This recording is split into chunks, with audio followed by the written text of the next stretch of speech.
The Intern. The movie starts off with Ben, Robert De Niro, telling us about himself. He's a 70-year-old widower living a comfortable life, but feels he needs to be more productive. He answers a flyer asking for senior citizens to apply for an internship via a video stating why they should be hired. He gets a call for an interview.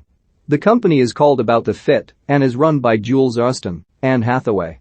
Originally started from her kitchen, the online clothes retailing company now hires about 220 employees, having grown that much in only 18 months. We first see Jules answering a customer service call from a bride complaining that her bridesmaids' dresses are the wrong color. Jules takes full responsibility, is very helpful, promises to fix the glitch, and even gives her own number to the bride.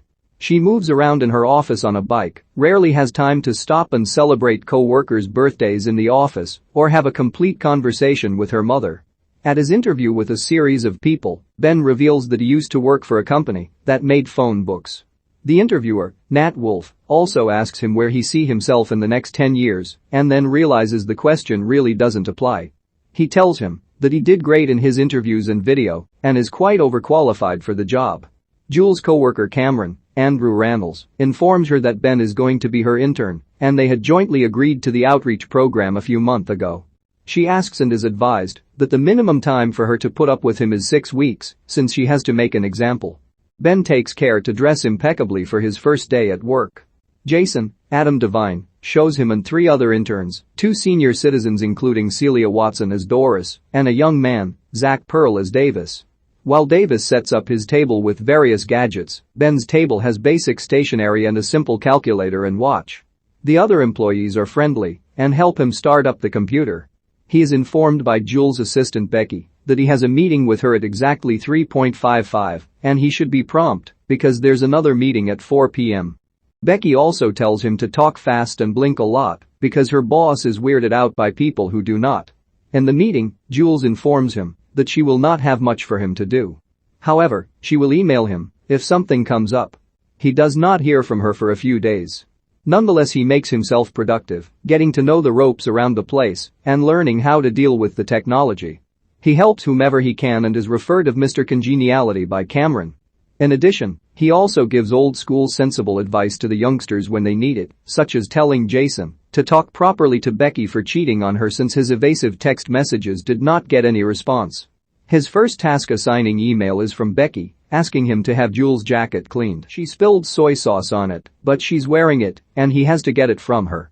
In the office, Cameron is telling Jules that their investors think that it's all going too fast at About the Fit, and a seasoned CEO could handle affairs better and help them keep up with their success. Ben overhears this. Jules is clearly upset at the thought of having a boss, although she admits that they have problems. Cameron advises her to look at the list of CEOs they have and take her time to meet them and decide on one. Ben starts to be noticed more and more around the office, especially after he is lauded by having a bell rung for him, an office practice to highlight good performance for clearing out a desk that was the office dumping spot and routinely got on Jules' nerves. The office masseuse Fiona, Rene Russo, gives him a massage and it's evident he is attracted to her, as Davis needs to give him a magazine to put on his lap commenting he is not as old as he thought. One day Ben notices the driver who drives Jules around drinking on the job and tells him to inform Jules he cannot drive or he will have to spill the beans. Ben takes over. She informs him that she cannot sit in the front and that she will be making calls in the back, the contents of which should stay confidential. Her first call is from her mother who informs her that women who sleep less are more likely to gain weight. They clearly don't have a great equation. She calls Cameron next and tells him she is meeting one of the CEOs on the list. The meeting is very short. Cameron isn't convinced she is really trying. Ben has meanwhile bought her a cup of soup having realized that she hadn't eaten. While dropping her at home, he tells her he believes she should rest more and when she is in doubt she should remember that she started the company from nothing. At home, we see her daughter Paige and husband Matt, who is a stay-at-home dad. He looks disappointed the CEO thing did not work out. He is very involved, and their daughter seems loved and happy. Jules falls asleep in her daughter's bed, and when she returns to her own, Matt is asleep and too tired to make love. Becky calls Ben the next morning telling him Jules' driver is not responding to her calls and he needs to pick her. Matt invites Ben in for a coffee while he waits. Paige and Matt seem to like him. Ben quietly observes the dynamics at home and the school playground, where the other moms seem to look down on Jules for being a busy career woman while she is dropping Paige. Later on, she handles a situation at their warehouse and he seems impressed. Ben goes to see Fiona at her office, where she gives him a foot rub. Davis confuses it for a blowjob and runs away. Lewis, Jason Orley, has to deliver a package to an address he thinks may be Jay-Z's, and Ben gives him sartorial advice. Jason also seems to have made progress with Becky after talking to her like Ben suggested. One day while Jules is working late and Ben is working on his computer waiting around to drop her home, she brings over her pizza to talk and eat with him. He asks her about a meeting she had with another CEO that didn't go too well either. He tells her about his previous employment, which was actually in the same building before phone books became redundant altogether. They bond, and she helps him set up his Facebook account and friends him, finding out more about him in the process. The next day, Doris comes to pick her up. The minimum period she had to put up with an intern, 6 weeks, is over, and Ben has been transferred.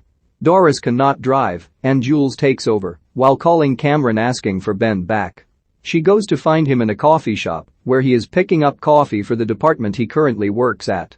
She helps him with the coffee, apologizes, tells him she feels calmer in his presence, and offers him his old job back. She also moves him closer to her workspace, right next to Becky. Becky starts crying because she is already overwhelmed with her workload and is threatened by the new development as she is a business graduate from Penn who can't seem to do anything right. Jason steps in to comfort her and gives her Ben's hanky, while Ben calms her down so she isn't threatened by him. Ben begins to give insightful opinions and shows that he has useful experience. Jules gives him more and more responsibility, surprising Cameron. Ben also points out Becky's input and degree, encouraging Jules to say something nice to Becky. Davis, who had a deadline for moving out from his parents, declares he is moving to Philadelphia to crash with his cousin. Realizing his commute will be crazy, Ben offers him a room in his house. He is impressed with Ben's house and wardrobe, especially his affinity for handkerchiefs which Ben insists gentlemen must carry. The next morning at Jules, Matt turns down a trip to San Francisco, where Jules has to meet a CEO on account of school activities Paige is looking forward to. Jules has a work crisis to deal with, during which a phone call from her mother makes her mad. She writes a ranting email about her mother to Matt, but accidentally sends it to her mom. She asks her coworkers to do something about it. Ben volunteers to go to her mother's house and delete it from her laptop before she comes back from work at 5. Jason, Davis, and Lewis accompany him, and after some glitches they get the job done. That night Jules takes them out for drinks and gets to know them for the first time. Meanwhile, Ben and Fiona have gotten close. When Ben goes to pick up Jules the morning after that, he finds Matt sick and Paige in tears at the prospect of going to a party with a sitter, so he agrees to take her instead.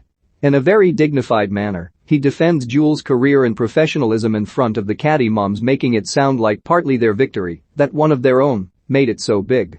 Paige is not feeling well, so they leave the party early. However, he finds that Matt was faking his illness to meet another mom who he is clearly having an affair with. Since Paige is asleep, Ben waits for Matt's return and drops a sleeping Paige off when he is back. Matt asks Ben's take on the CEO situation, saying he hopes it will be good for them. Ben replies that the CEO will not be able to fix what is wrong in their house. Matt seems unnerved, but back at the office, where Jules is finally part of a coworker's birthday celebrations, Ben is in worse shape as his blood pressure acts up and his coworkers show concern for his health. They take off for San Francisco the next day. Jules tells him she knows there's something he isn't telling her, since he doesn't look directly at her and blinks little. He admits to being a softie despite his manly exterior and suggests they enjoy their first-class plane ride.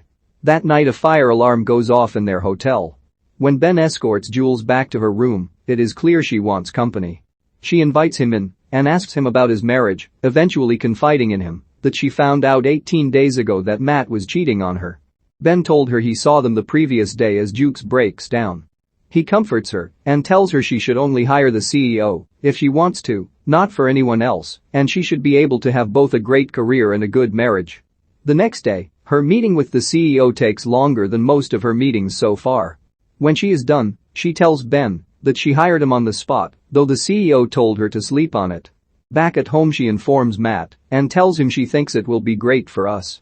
He asks who the us refers to, and she clarifies that she meant Jules and Matt, not about the fit. However, she breaks down as she is taking a bath that night, showing she is clearly unhappy with her decision. She visits Ben in the morning and is pleasantly surprised to see Davis and then Fiona emerge from his apartment. She tells him it still feels like it is a right decision. He recalls the time at the warehouse and tells her no one will have the commitment she has to her company, even if they have more experience.